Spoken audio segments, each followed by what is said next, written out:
Alors, avant de commencer, c'est Gisèle Bouchard qui est à la technique. Je suis en compagnie des deux dames de la Société historique, Carmen Ewing et Lucille Bussière. Avant de leur céder la parole, je vous rappelle en fait que c'est une levée de fonds qu'on fait, le Radioton, pour la Société CKRP, qui est l'organisation responsable de votre radio communautaire Nord-Ouest FM. Donc, si vous voulez faire un don, on vous encourage à vous l'envoyer par la poste. Vous pouvez l'envoyer à l'adresse casier postal 573 Falaire, Alberta, TOH 1M0. Vous pouvez passer, c'est un peu les portes ouvertes ici, toute la fin de semaine durant. Vous pouvez passer, porter votre don directement à nos bureaux, au centre communautaire de Smoky River. Aussi, avant, on appelait ça le Pink Elephant et ça a aussi eu le nom de Champ de Chevalier. Alors, c'est le plus gros building à Falaire. Alors, sur la rue principale, juste à côté de l'abeille. Vous pouvez passer nous voir là. Vous pouvez aussi faire un virement Interact pour envoyer un e-transfer à l'adresse radio CKRP à commercial gmail.com. Alors, je cède la parole à Mme Ewing et Mme Bussière. Allô, Mme Ewing. Bon après-midi, Mme Bussière. Alors, bienvenue. Nous représentons la Société historique de Donley et je vous souhaite la bienvenue à notre émission. C'est avec plaisir que la Société historique généalogique de Smoky River participe au Radioton 2025. Bien sûr, vous êtes toujours à l'écoute de votre radio communautaire, Nord-Ouest FM. Une fois par année, on vous demande d'appuyer ce bijou de francophonie dans la région nord-ouest de l'Alberta. Un peu d'histoire sur la Société historique et généalogique de Smoky River. Il y a 40 ans depuis la fondation de ce trésor dans notre région. Si vous ne connaissez pas cette unique bibliothèque, centre de recherche, archives historiques et généalogiques, collection de magazines et photos, nous devrons vous introduire à toutes ces collections. Et la meilleure façon est de vous inviter au centre de recherche situé à Donley. Quelle collection! La Survivance, le Peace River Record de 1914, le Franco, le Smoky River News et autres journaux en français sur microfiche.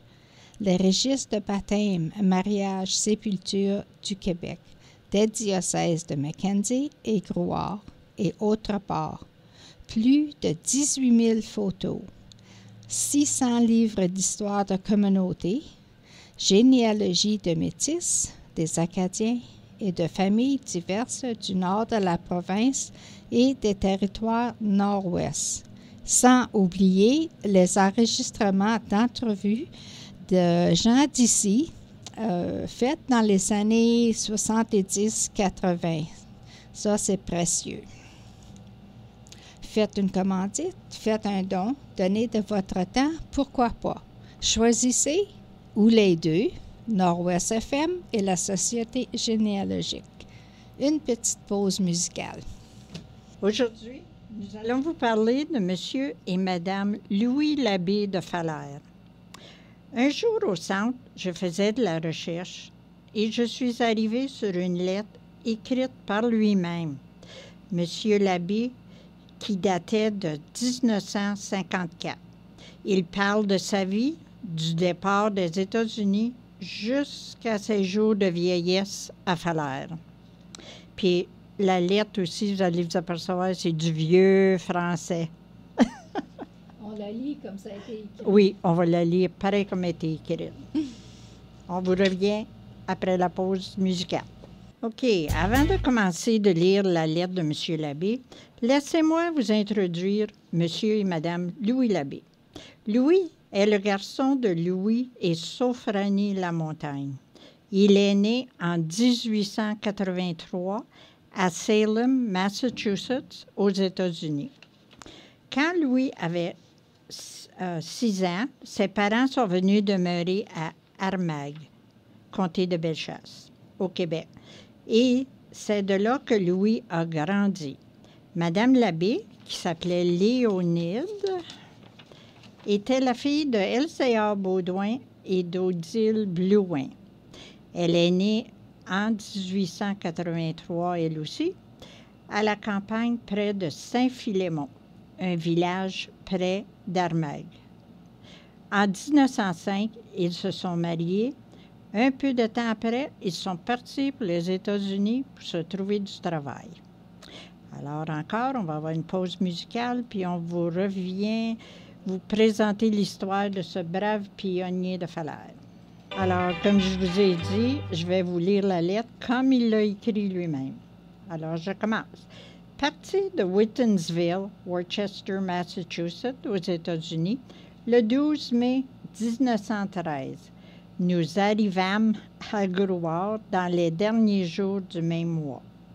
Quelques jours plus tard, nous allâmes visiter les terres. Nous étions une douzaine, ayant Monseigneur Joussard pour guide.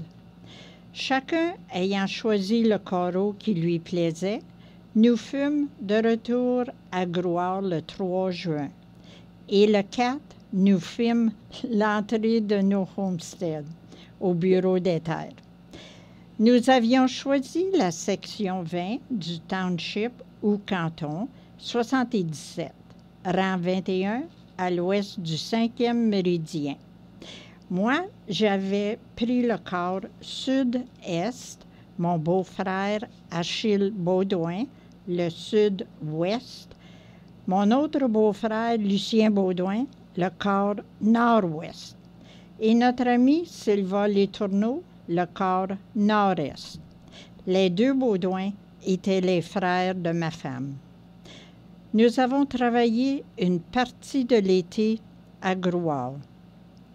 Moi et Lucien Baudouin avons bûché du bois de corde pour un monsieur Riopel. Je vous assure qu'il y avait parfois tant de maringouins qu'il fallait se lever la nuit pour faire la fumée afin de les chasser, si l'on voulait dormir et reposer un peu. Alors, Carmen, savais-tu que Lucien Baudouin, c'est mon mononcle? Ah oui? Ah Mais comment oui. ça? C'est parce que sa femme, c'était la sœur de mon père. Ah bon, fait que c'est une histoire de ta famille Oh aussi. oui, puis je le connaissais bien, mon oncle Lucien. C'était un homme tellement gentil.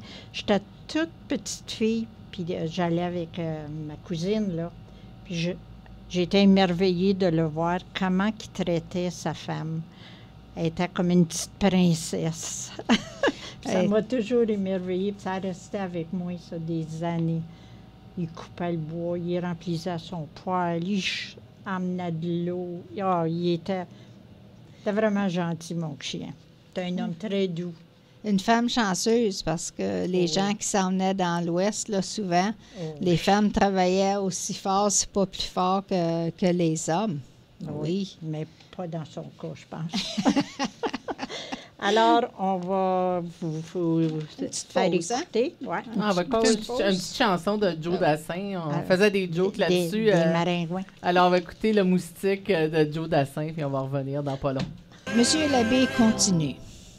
À l'automne, vers la fin d'octobre, moi, encore, et Lucien Baudouin, nous sommes partis de Grouard pour venir bâtir nos shacks, avec à peu près 600 livres de provisions, matériel et outils.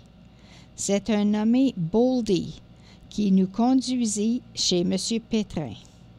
Il nous fallut 4 jours et demi pour faire le trajet de Grouard à Falaise, car les chemins étaient très mauvais, l'été de 1913 ayant été très pluvieux. Cela nous coûta, en argent, 42 $. Nous arrivâmes chez M. Pétrin le dimanche soir. Le lundi, M. Barney Bugeaud nous rendit sur le corps de Lucien Baudouin pour la somme de 2 $, distance de 4 000. À travers les branches et les petites prairies, car il n'y avait à cette date aucun chemin à Falaise. Rendu sur le corps de Lucien Baudouin et ayant tout déchargé à terre, nous parlâmes un peu avec M. Bugeaud, un homme que nous voyons pour la première fois. Gentil garçon, qui commençait comme nous. Et l'on se souhaita réciproquement bonne chance et bon courage. Et on a perdu notre place. OK, ben on va prendre une petite pause musicale. OK. OK, on va écouter Souvenir d'un vieillard, un classique de Patrick Normand. On revient tout de suite. Une partie des collections à la Société historique est un don de Paul-Émile Racan-Bastien. Il y en a d'entre vous peut-être qui se rappellent qu'il a été gérant de la Banque de Montréal ici à Falaire. Quand il a pris sa retraite, il a fait la généalogie. Il a pris les livres d'histoire locale, les livres de communauté, et fait sa propre recherche de personnages célèbres et pionniers de l'Ouest. Dans ses livres et une collection de CD, on trouve, entre autres, les ancêtres de Céline Dion et quelques noms de familles reliés à titre célèbre.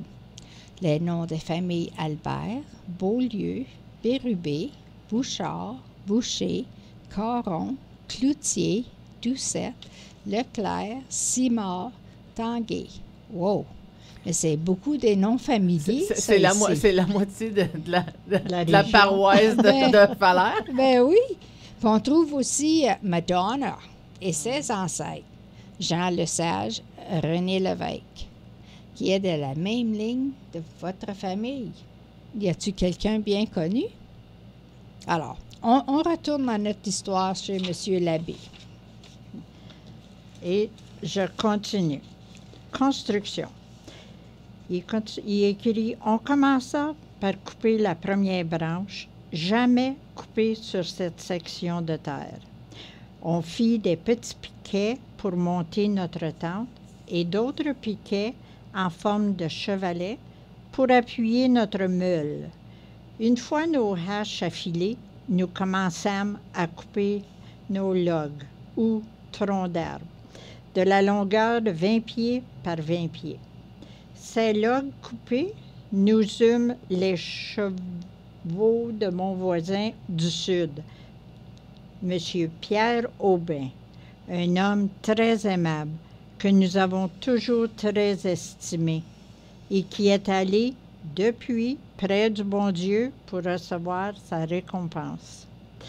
Une fois notre bois rendu sur place, nous avons construit le carreau et les pignons.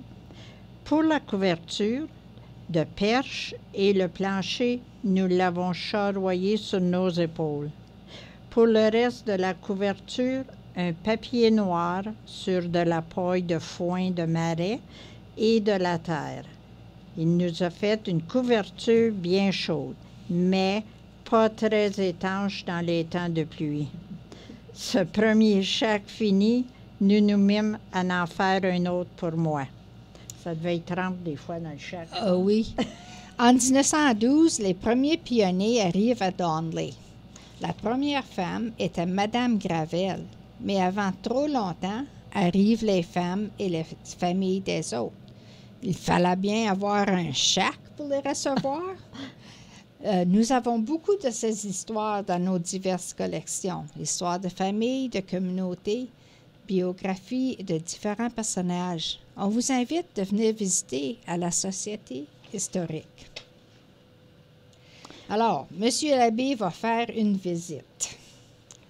Un soir, nous allons visiter mon autre voisin de l'Est, M. Félix Legault, pour avoir des patates, car nous n'en avons pas mangé depuis notre départ de Grouard. M. Legault est arrivé à l'automne de 1912. Nous nous rendrons chez lui. Nous étions partis à la clarté du jour. Mais, comme on ne voyait pas les voisins bien souvent, nous avions parlé un peu trop longtemps. Nous n'étions partis qu'à la brunante pour nous en retourner.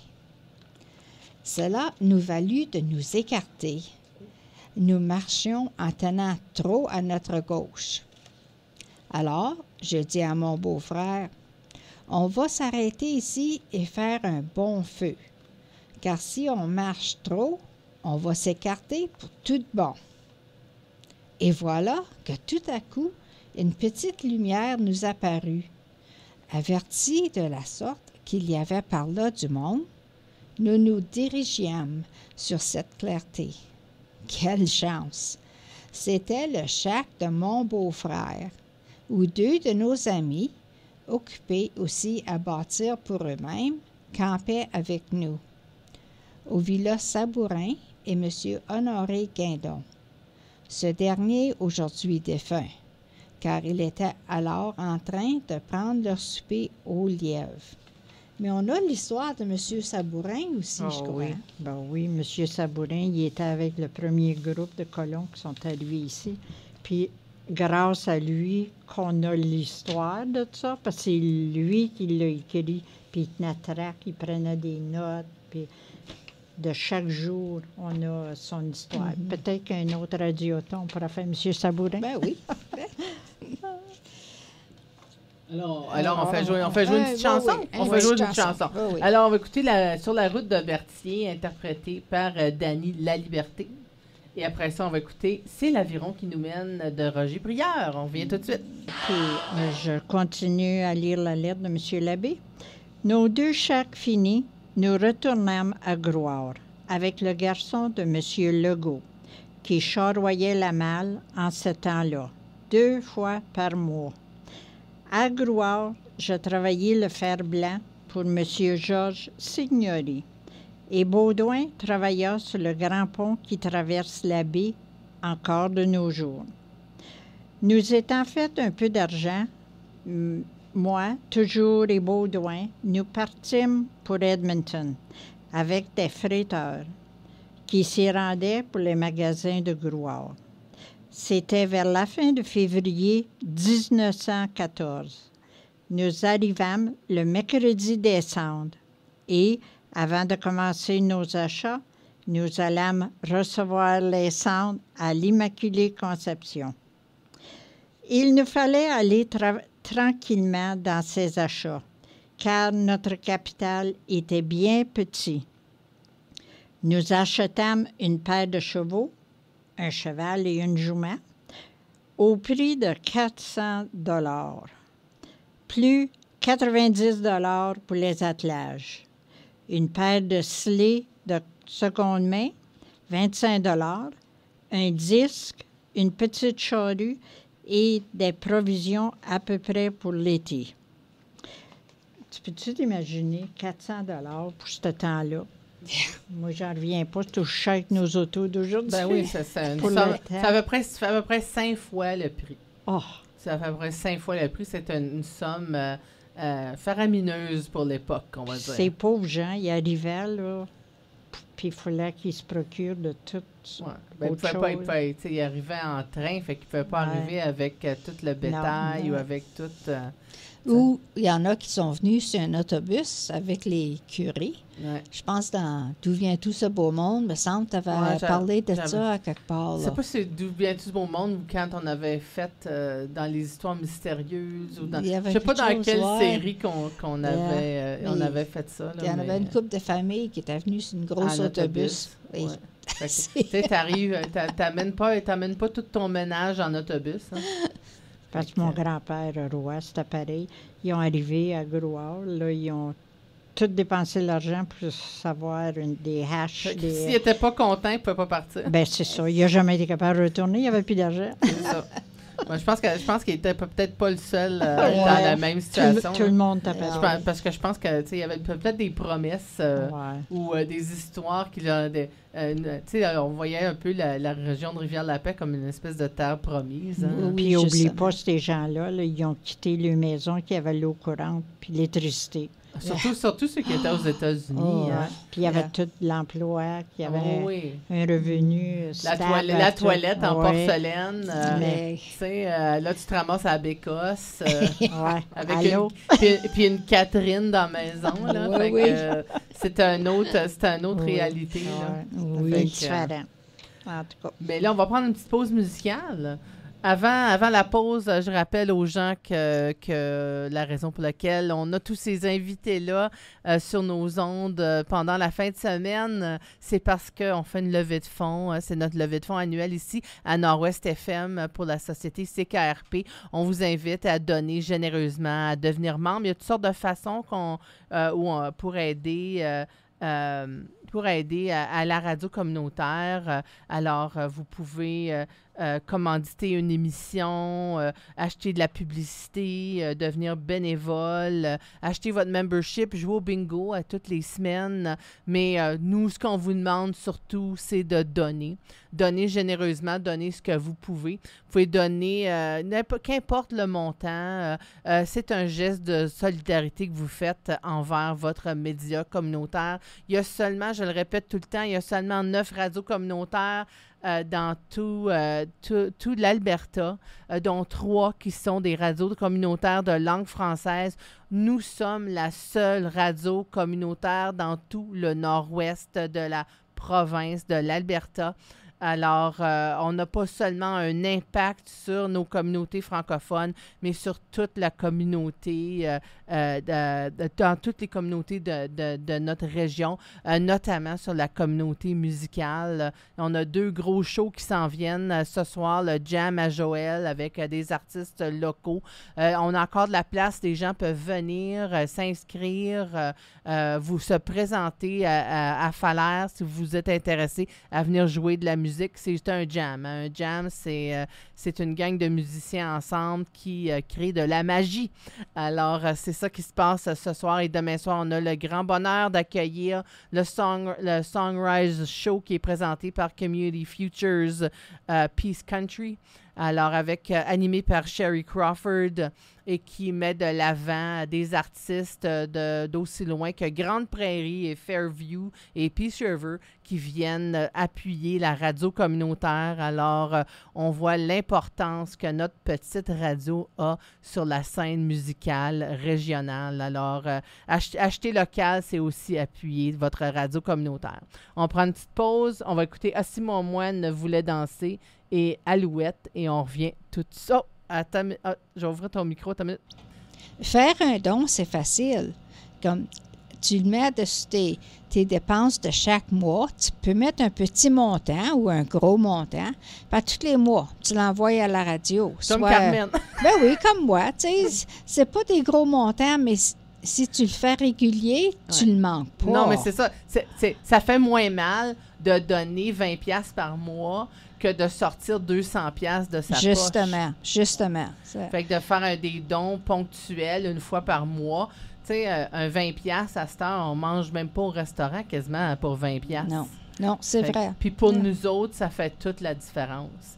D'avoir des gens qui donnent 20$ par mois, de 10 personnes qui donnent 20$ par mois, mais ça veut dire qu'on a les moyens de payer la différence de salaire d'un employé d'été. Justement. C'est des petits gestes comme ça, au niveau collectif. Collectivement, si chacun donne, bien là, on se ramasse avec la possibilité de faire survivre notre média communautaire. Parce que, veut pas, l'argent, c'est le nerf de la guerre. Hein? Bien, c'est ça, oui. Ouais. Oh. Ça montre que les gens sont intéressés puis ils supportent la radio. Mais je pense que de plus en plus, là, on le voit, là, justement, on parlait des statistiques là, qu'on a mis dans l'infolette, qu'on voit qu'il y a de plus en plus de gens qui écoutent la radio, qui s'intonisent. J'étais surprise, il y a un homme d'affaires de la région qui me disait que dans son entreprise, c'est la radio qui faisait jouer. Oh, wow! Fait que, j'étais un peu... c'est fun. C'est fait, oui. Fait que, tu sais, il y a toutes sortes de façons d'appuyer la radio. Puis, gars, on a été chercher un nouveau publicitaire avec Red Apple. Alors, on a signé un contrat avec eux pour 1 an. Alors, j'aimerais ça que d'autres entreprises de la région fassent pareil. On a un super beau plan à 2000 $ qui donne 5 annonces par semaine avec une garantie d'annonces là, pendant le radio bingo bilingue. Wow! Fait que, tu sais, c'est 2000 $, c'est une dépense pour votre entreprise. C'est une déduction d'impôt. Oui. Puis en même temps, ben nous, ça nous permet d'assurer d'assurer des revenus pour la radio. C'est nous autres qui produisons les annonces. On fait les annonces sur mesure. Vous pouvez venir les enregistrer vous autres mêmes ou quelqu'un de l'équipe va l'enregistrer. Il faut changer l'annonce jusqu'à 3 fois dans l'année. Tu sais, c'est vraiment un bon deal. Là. Ça vaut à peu près 7 000 $. Oui, ça, je te peux dire, tu ne l'auras pas à nulle part d'autre. Non, tu n'auras pas ce deal-là à nulle part d'autre. C'est seulement là, pendant la durée du Radioton. Alors, les gens ont jusqu'au 31 mai pour profiter de ce deal-là. Là. Yeah. Oh, wow. J'espère que vous êtes à l'écoute, là. Oui, appelez. Ah oui, c'est ça. Appelez Marianne, 780-837-2346. C'est elle qui gère ça. Alors, c'est elle qui peut vous envoyer le plan de commandite et puis qui peut vous préparer là, un contrat. Puis, on est très flexible aussi. On fait beaucoup de trucs sur mesure pour nos publicitaires. Hein. C'est local. Hein, c'est l'avantage d'une radio communautaire. On n'est pas une grosse boîte là, où les annonces sont produites à Edmonton ou à Toronto, ou dépendant de qui est propriétaire de l'entreprise. Donc, c'est ça. Fait qu'on va écouter 2 tunes, puis on va revenir tout de suite après. On est de retour avec les 2 dames de la Société historique et généalogique de Smoky River qui nous font une émission spéciale aujourd'hui dans le cadre du Radioton. Alors, on entame notre 2e heure de cette émission spéciale qui touche l'histoire de nos régions. C'est fort intéressant ce que ces dames-là nous proposent. Alors, je laisse la parole à Lucille pour Carmen. À Carmen pour la suite. OK. Alors, c'est quoi faire sa généalogie? C'est faire le pont entre les générations et renouer des relations avec certains membres de la famille. Au centre de recherche, nous avons plusieurs cartables de lignées directes qui commencent avec le premier arrivé au Canada et leur descendance. Ça vous intéresse? Un appel, une visite peut répondre à vos questions. Alors, on reprend l'histoire de la famille Labbé. Il nous fallut 10 jours pour revenir d'Edmonton à Grouard.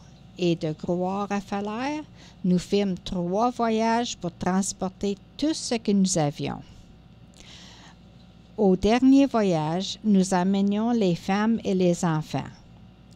Baudouin n'avait pas d'enfants, mais moi et ma femme, nous en avions 2, un de 7 ans et un de 16 mois.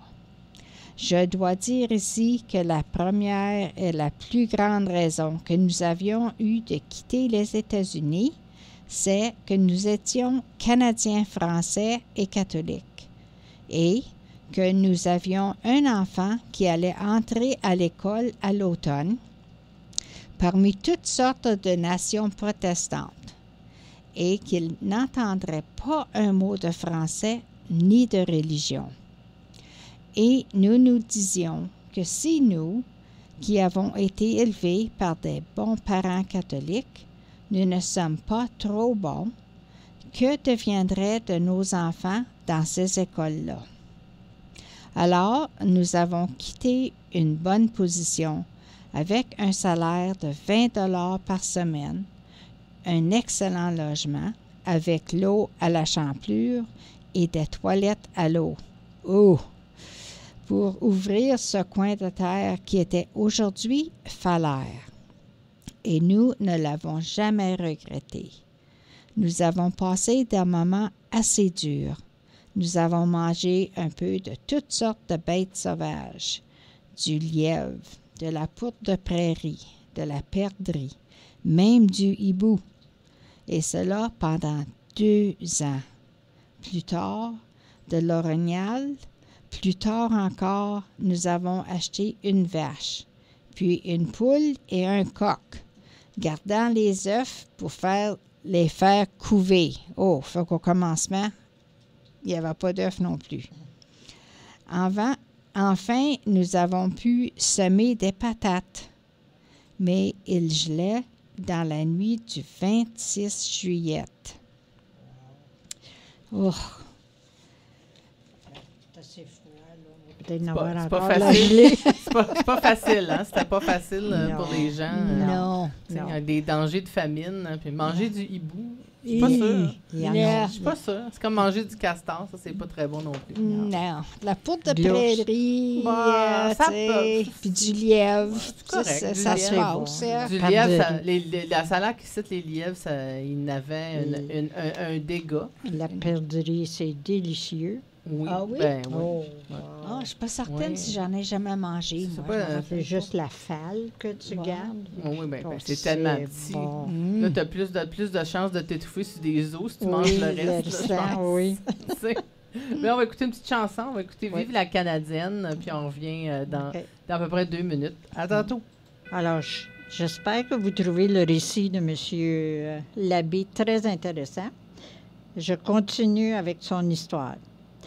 Il y avait bien un peu de travail à faire sur les chemins, mais il fallait laisser aussi aux amis la possibilité d'en faire pour gagner un peu d'argent. Il était charitable. Hein? Ne devenions-nous pas exercer un peu la charité? Ici, quelques pages concernant l'Église du commencement et les misères que le bon Père Drio partagea avec ses paroissiens. Il était toujours content et souriant, mais pas trop bon cook. Il se faisait une bonne chaudronnée de bine et il en mangeait tant qu'il y en avait. Quand le premier de nos enfants est né à Falaise, il est venu le baptiser dans notre chac de Boiron. Alors, on va avoir encore une pause de musique et on va vous revenir. C'est ça. On va écouter Carmen Campagne qui nous interprète Au clair de la lune, puis on revient tout de suite. Un beau don que la Société historique et généalogique a reçu est un projet de passion que M. Alphonse Briand nous a gracieusement donné. Une recherche sur les vétérans de la région, ceux qui ont parti pour la Première Guerre et ceux qui sont venus après les 2 guerres pour prendre du terrain et développer notre région. Voici quelques noms de vétérans qu'il a recherchés. Allen, Biron, Cloutier, Deschaines, Dimsdale, Leduc, Mercier, Trudeau et Violette. C'est vraiment intéressant tout l'ouvrage que M. Briand a fait. On le remercie. Alors, on continue avec M. Louis Labbé. Il nous dit « À présent, si je vous disais que nous n'avons pas travaillé, ça serait un gros mensonge, car j'ai défricheté tout mon corps de section à la main. J'ai cassé tout ce terrain avec une charrue de 14 pouces. Imaginez-vous, la semaine passée, j'ai entendu dire que quelqu'un avait acheté un équipement de 100 pieds. Comment tour tu fais à 100 pieds comparé à 14 pouces? Oh! Là, je continue. J'ai bâti en Boiron une maison, une grange, un poulailler, une glacière, une soue à port. J'ai clôturé le tout avec des piquets fendus en 2, réunis par des perches de tremble. Après quelques années, quand nous avions pris un peu le dessus, nous recommençâmes tout en neuf, en bois de sciage. Une maison de 24 par 26, avec une cuisine au bout de 12 par 30, un solage en ciment et une citerne pour l'eau, une grange de 26 par 50, une boulangerie de 12 par 24, une glacière de 12 par 16, un hangar à machine de 24 par 40 et encore toute la clôture, cette fois en broche piquante et piquettes d'épinettes rouges. Wow! De plus, comme je travaillais le fer blanc et que j'avais la chance de m'acheter à crédit de M. Signori des machines à tôle, je faisais beaucoup d'ouvrages le soir et les jours de pluie à la maison, car je n'avais pas de boutique alors. Ainsi, je n'avais de repos que le dimanche, et encore faire le train des animaux et aller à la messe ne me laissait pas grand loisir. Je n'en suis pas moins arrivée à 70 ans et je me porte encore assez bien. Juste pour dire que l'ouvrage dur, ça ne tue pas personne. En tout cas, pas lui. Non, non. Non, c'est du monde tough, hein? Ouais. Ben oui. C'est du monde vraiment, vraiment tough, là. Fait que, est-ce qu'on prend une petite pause? Ben oui, une pause. Alors, on va écouter Youp sur la rivière et puis on revient dans pas long. Alors, on continue encore. Ma femme a bien travaillé aussi, car nous avons eu une famille de 8 enfants, 6 garçons et 2 filles. Et cela fait beaucoup d'ouvrage, surtout quand on est pauvre. Il faut faire du linge neuf avec du vieux et souvent raccommodé. Mais ma femme aussi se porte assez bien. Et elle aura ses 71 ans en février. Et ceci était écrit en janvier 1954. À présent, nous sommes au village depuis 7 ans pour prendre un peu de repos avant de mourir. Et on va avec une pause musicale. Alors, on est de retour avec les représentants de la Société historique. Avant de leur laisser la parole, je vais vous parler un petit peu de notre activité de levée de fonds. Alors, on vise cette année pour notre campagne de financement avec un objectif de 50 000 $ en dons, en commandites et en vente de publicité. On vous invite à contribuer à l'atteinte de cet objectif. Vous pouvez donner à la hauteur de vos moyens, qu'importe le montant de votre don. Vous démontrez votre appui à la radio communautaire. Le nombre de donateurs démontre tout autant, sinon plus, l'engagement de la communauté envers son média que la somme que nous recevons. Une excellente façon d'appuyer votre radio communautaire, c'est de devenir membre pour 25 $ par individu, 40 $ par famille et 100 $ par entreprise. Vous démontrez votre appui. Plus nous sommes nombreux à devenir membres, plus on démontre l'importance de notre média communautaire pour notre région. Alors, posez ce geste sans tarder. Il y a plusieurs façons de faire un don à la radio communautaire. Vous pouvez effectuer un virement Interact à l'adresse radio-ckrp@gmail.com en mentionnant Radioton dans le message. Vous pouvez utiliser la plateforme. Vous pouvez envoyer votre chèque par la poste à l'adresse casier postal 573 Falaire, Alberta, TOH 1MO. Vous pouvez passer nous voir directement dans nos studios, dans nos locaux au centre communautaire ici à Falaire. Alors, on vous rappelle, hein, vous pouvez passer pendant ces 2 jours-là de 8 h le matin à 11 h le soir. Il va y avoir du monde et site. On va avoir aussi 2 heures avant le Radio Bingo, notre spécial Auto Bingo. Vous pouvez venir manger un petit hot dog et puis prendre une liqueur et puis apporter vos dons, apporter vos feuillets de membership.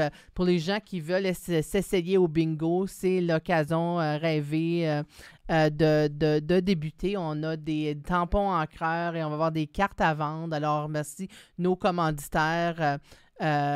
East Peace Gas Co-op, New Horizon Co-op de Falaire, Original Pete's Confectionery et Ready Mart qui ont commandité notre Auto Bingo demain soir. On va en parler à 3 h, entre 3 h et 4 h pendant la chronique Bingo avec Marianne Hull. Alors, je cède la parole à nos 2 historiennes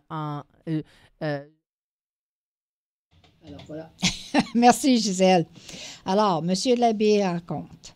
Nos enfants sont tous élevés et placés sur des fermes, car tous sont fermiers, c'est-à-dire cultivateurs, et assez bien placés, et, de plus, assez bons vivants. Nous en remercions le bon Dieu pour nos 2 filles. La plus vieille est mariée et demeure dans la paroisse de Girville. La plus jeune est décédée en bas âge dans l'hiver de la fameuse grippe espagnole. Si vous voulez savoir des histoires de famille, venez à la Société, à notre centre de recherche à Donley. Nous avons beaucoup d'histoires de famille, commençant avec la famille Antil et la famille Wolfe. Si on commence à lire une page, il faut toujours la tourner. Venez lire une page ou deux sur vos familles. Oui, Lucille, tu avais quelque chose que tu voulais nous raconter? Je voulais juste dire que sa petite-fille là, a été enterrée dans le premier cimetière à la mission Saint-Jean-Baptiste. Vraiment, je sais qu'il y avait un de ses petits-fils qui m'avait parlé que ça avait été bien triste. Puis à part de ça, la grippe espagnole, il y en a beaucoup qui ont perdu. Moi, ma mère, elle me contait que ma grand-mère roi, on avait le plus vieux des frères de mon père qui il y avait la grippe espagnole. Et puis, il y avait un cousin. Alors, il était... Elle ne voulait pas qu'il reste dans la maison. Imaginez-vous, il était d'une grainerie parce que c'était encore l'hiver. Puis elle les soignait là. Puis ils sont tous les deux morts. Puis ils ne pouvaient pas les enterrer parce qu'ils sont morts au mois de mars. Puis le terrain était gelé. Fait qu'ils ont été enterrés plus tard. Alors, malheureusement, on lit que la grippe espagnole a tué plus de gens que ceux qui sont morts durant la guerre, comme les soldats. C'est les soldats qui ont emmené ça au Canada, comme de raison, hein? Ben oui, parce que c'était avec la société les moyens de transport qui s'amélioraient, ben, plus il y a de mobilité dans une population, plus c'est facile là, de transmettre ces maladies infectieuses-là. Fait que c'est pas surprenant que ce soit les soldats qui revenaient de guerre là, qui ont propagé cette maladie-là partout au pays. Là. Parce que j'avais trouvé une carte qu'il avait envoyée à ma tante, à Mme Lucien Baudouin, puis il écrivait que lui est encore au Massachusetts, mon oncle, là. Et puis il écrivait comment hâte qu'il y avait d'arriver ici dans l'Ouest, puis moi je lisais ça, puis je me disais, quelques années après, il est mort de la grippe espagnole, mais il ne savait pas dans le temps qu'il s'en venait rencontrer sa mort. En tout cas, il y en a eu beaucoup qui ont passé au travers de ça. C'est triste. Tu as quelque chose à nous dire encore au sujet de Monsieur l'abbé, là? Oui, mais finir son histoire? Je devrais... Ben, on va prendre une petite pause vite, puis on va écouter The Canadian Lumberjack là, de Stomp and Tom Connors, puis on va revenir dessus. Alors, on est de retour à l'émission là, spéciale de la Société généalogique historique et généalogique de Smoky River. Alors, un grand merci à vous deux là, de venir. Un grand merci à la Société historique d'appuyer la radio communautaire. C'est toujours un plaisir là, de vous accueillir à toutes les années et puis de découvrir ce que vous avez déniché pour nous. Oui. Alors, on va continuer, Lucille, avec le récit. Là. Oui. Là, je voulais juste dire que l'histoire de M. Louis Labbé, il est dans le livre historique de Falaire, volume 3, page 1392. Alors, si vous êtes intéressé à lire plus de son histoire, puis en plus, dans son histoire, dans le livre, je veux juste vous lire ce qui est arrivé. Il marque, en 1955, Louis et Léonide ont célébré leur 50e anniversaire de mariage et en 1965, leur noce de diamant. Pour leur 60e anniversaire, Joseph et Rosalma Baudouin, frères et belle-sœurs de Léonide, sont venus du Québec célébrer avec Louis et Léonide leurs enfants et nombreux petits-enfants.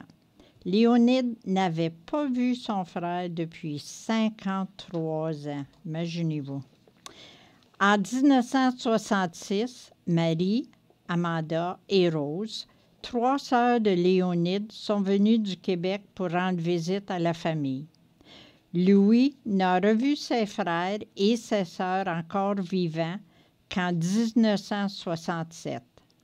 55 ans plus tard, quand à l'âge de 83 ans, il s'est rendu en train au Québec avec un de ses fils, Achille, ils sont aussi allés aux États-Unis. Alors, après une vie bien remplie, Léonide est décédé en novembre 66 à l'âge de 83 ans et 10 mois. Et Louis est mort en juin 1972 à l'âge de 88 ans et 10 mois. Ils sont enterrés tous les deux à Falaise, dans le cimetière de Falaise. Alors, imagine-toi, 53 ans sans voir sa famille. Mais il y a beaucoup de familles qui sont venues. Je pense que c'était une réalité qui n'était pas si rare que ça. Là. Non. Nous, la famille de mon père, ils ont quand même voyagé beaucoup, mais si tu regardes la famille Lavoie, qui étaient nos voisins, eux, ils n'ont presque jamais retourné. La plupart des garçons, ils étaient 13 enfants. Là. Ils étaient 11 frères et 2 sœurs. Et presque aucun d'entre eux sont retournés au Québec. Donc, tu sais, je pense que c'était pas quelque chose qui était si rare que ça. Mais puis quand aussi, même, comme tu penses à ça. Monsieur et Madame Labbé, ils ont parti du Québec, ils ont été aux États-Unis, Oui. puis ensuite ils sont venus dans l'Ouest. Fait qu'il y a plusieurs familles qui ont fait ce trajet-là. Puis, il y a 1 tu sais, million de Canadiens français qui sont retrouvés dans le nord-est des États-Unis pour travailler des manufactures. Là. Fait que, tu sais, Puis en parlant des Canadiens français aux États, on a une collection de la Société américaine-canadienne qui suivent les familles canadiennes qui sont devenues familles américaines. Bon, la collection commence en 1975 jusqu'à 2012. Si parfois votre famille a été une des familles qui a fait ce trajet du Québec aux États, vous êtes capable de retracer, retracer la généalogie de ces gens-là. C'est vraiment intéressant. Oui, ça nous donne vraiment une image du parcours migratoire, là, des trajets migratoires des gens qui font des va-et-vient ou qui changent de province. On a comme des fois l'impression que tous les gens débarquaient du Québec, mais quand on regarde vraiment la généalogie des gens qui se sont ramassés dans la région de Rivière-la-Paix, c'est pas du tout ça, la réalité. Non. Donc, alors, on dit oui, on dit non, on fait signe de tête, mais on est à la radio. il faut dire oui ou non. Nous autres, à la généalogie, Carmen, on mange ça, de la généalogie. Oui. Pas tout le temps, on rouvre un livre, on trouve quelque chose que « As-tu vu ça? Tu savais de ça? » C'est toujours... C'est un peu la chasse au trésor. Oui, justement. C'est un peu une chasse au trésor. Puis c'est quand même inspirant, des récits comme ça, des récits de vie des gens. Parce que... surtout que c'est pas des réalités qu'on a vécues. Tu sais, comme moi, comme ethnologue, quand je fais du travail avec les aînés, souvent les gens sont là puis me disent « Ben, t'es instruite, tu sais tout ça. » Mais moi, je leur dis tout le temps, vous êtes la seule personne qui a votre vécu. Ouais. Vous êtes la spécialiste de votre vécu. Il y a seulement vous qui avez vécu votre vie. Yeah. Donc, moi, je ne peux pas la raconter à votre place. Non. Puis, c'est une autre chose qu'on a, c'est les entrevues sur les cassettes. Et puis, notre employé d'été, Thomas Chenard, l'été passé, a tout numérisé les cassettes. Alors, c'est bien plus facile maintenant de faire une recherche sur des différentes familles qui ont été faites. C'est facile d'en avoir une copie justement. Parce que c'est des MP3. Donc, on peut l'envoyer, on met ça sur une clé USB, sur une carte SD ou l'envoyer par mettre ça sur un support numérique comme Google, un Drive ou quelque chose comme ça. Là, pour quelqu'un d'autre peut le faire. Peut-être pas Lucille et moi, mais on connaît du monde qui peuvent le faire. Mais c'est une possibilité pour les gens, disons, qui viennent à la Société historique puis ils découvrent un enregistrement d'un membre de la famille, d'un arrière-grand-mère, d'un arrière-grand-père, d'une tante éloignée ou quoi que ce soit. Mais c'est possible pour eux de recueillir le récit et de l'écouter. Bien, c'est ça. Puis c'est d'écouter leur voix, la voix de leur grand-grand-mère. Oui. Fait qu'on oublie, on oublie quand quelqu'un décède le son de la voix des gens. Non. Moi, je vais faire un petit commercial ici. Là. Une annonce, la Société historique et généalogique de Smoky River va avoir son assemblée générale annuelle le 4 de juin à 7 heures. Ça, c'est à 19 heures. C'est ça. Au centre de recherche à Darnley. Tous sont invités. On aime comme de raison que nos membres, surtout, viennent. On a un invité spécial cette année. Ouais, Il va nous parler de la numérisation dans le 21e siècle et il tire la société par les oreilles. Alors, ça va être quelque chose d'intéressant à voir. Ouais. Fait que non, mais c'est vraiment une occasion aussi d'appuyer l'histoire locale et puis d'aller découvrir. Quand j'avais fait le projet, on avait fait un projet conjoint il y a quelques années. Puis on avait invité des gens à venir à la Société historique et bon nombre d'entre eux n'avaient jamais mis les pieds à la Société historique. Il ne faut pas se gêner pour y aller, pour venir faire un tour, arriver un petit peu plus tôt, puis pouvoir regarder la collection. Parce qu'on a vraiment, c'est un bijou. Hein? Oui. C'est un bijou, la Société historique ici. On a de la documentation, des archives qu'on ne retrouve pas ailleurs. C'est vraiment un bijou au niveau de la recherche historique. Oui, c'est ça. Merci, Gisèle. C'est un bon commercial. Fait que je vais pour avoir fréquenté quelques archives dans ma vie. Je veux juste... Ah oui, tu as une autre annonce? Non, c'est parce que je voulais terminer. On a fini de lire l'histoire de M. Labbé, mais à la fin de sa lettre, il disait « M.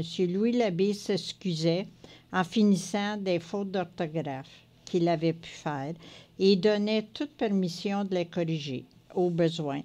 Car je suis un pauvre ignorant, ajoutait-il, qui n'a été à l'école que 3 pauvres petits hivers. Mais certes, beaucoup souhaiteront que les ignorants de cette sorte soient nombreux. Excellents chrétiens, parfaits citoyens, charitables et d'une justice absolue dans tous ses rapports avec son prochain. Louis Labbé laissera, quand il plaira au bon Dieu, de l'appeler à la récompense. Puisse cette heure être encore bien éloignée, le meilleur souvenir. Sa famille, d'ailleurs, marchant sur les traces de ses pères et mères, fait bénir le jour où M. et Mme Labbé décidèrent de quitter Whitensville, sous la conduite du regretté Père Giroux, pour venir habiter la colonie Saint-Jean-Baptiste. On va avoir une pause musicale, puis je vais revenir juste avec un petit blurb sur la Société Saint-Jean-Baptiste. On va écouter le bon vieux temps de Caillouche et les Amis de l'Ouest de René Martel, puis on revient tout de suite. Alors, on est avec la Société historique. C'est la fin déjà? Oui, ça a passé vite, hein? J'espère qu'on ne vous a pas trop ennuyé. Non, mais toi, tu as une autre annonce à faire avant qu'on se dise à la prochaine, à l'année prochaine. Hein? Oui, c'est parce que je voulais lui parler de la Société Saint-Jean-Baptiste. Il y en a peut-être qui ne sont pas au courant qu'on a un comité pour la vieille église qu'on parle, là, qui est située... qui est un monument historique. Hein? 2 kilomètres, oui, au sud et 2 kilomètres à l'est de Falaise, qui existe encore sur le même terrain qu'elle a été construite. Alors, on est un comité de 7 membres qui travaillent pour préserver la deuxième église. C'est la mission Saint-Jean-Baptiste. Alors, ceux qui ne savent pas, on accepte des membres, ceux qui veulent. Alors, vous avez juste à m'appeler ou à me contacter. Prenez des dons. Puis qu'est-ce que ça implique pour les gens de s'impliquer avec la Société Saint-Jean-Baptiste? C'est quoi vous faites au juste? Bien là, c'est qu'on a appliqué pour le toit. La bâtisse a besoin des repères. Alors, avec la Historical Foundation. La société, on ne fait pas d'argent parce que... Et puis, on a appliqué pour le casino, puis là, on est accepté. Mais il faut attendre. Alors, quand ils vont nous appeler, ça va nous prendre des gens venir nous aider au casino. Puis il y a le Alberta Historical Resources Foundation aussi, où on est capable d'avoir quelques fonds. Là, fonds de là. De ça pour faire de la restauration. Là. Parce que c'est un édifice qui est classé. Hein, oui. Qui est classé monument historique, donc il y a des fonds qui sont disponibles. Ah, Ça, je peux vous parler de ça Oui. à un autre moment. Ouais? Oui. Ça aurait été Oui. fun. Mais je vous remercie beaucoup, les madames. On va se laisser parce qu'il est 14h59. Et puis, on a la chronique bingo qui commence dans une minute. Alors, je vous remercie tellement d'être venus avec nous autres faire une émission historique. C'est toujours un plaisir de vous accueillir. Nos anciennes membres du conseil d'administration aussi de la société radio. CKRP. Alors, merci beaucoup. Puis, restez avec nous autres, prenez un café, jaser avec le monde un peu. Puis, on se revoit dans pas long. Bonne Alors, journée. Merci Bonne journée. encore. Alors, je vous laisse avec les Amis de l'Ouest de René Martel et puis on se retrouve dans pas long.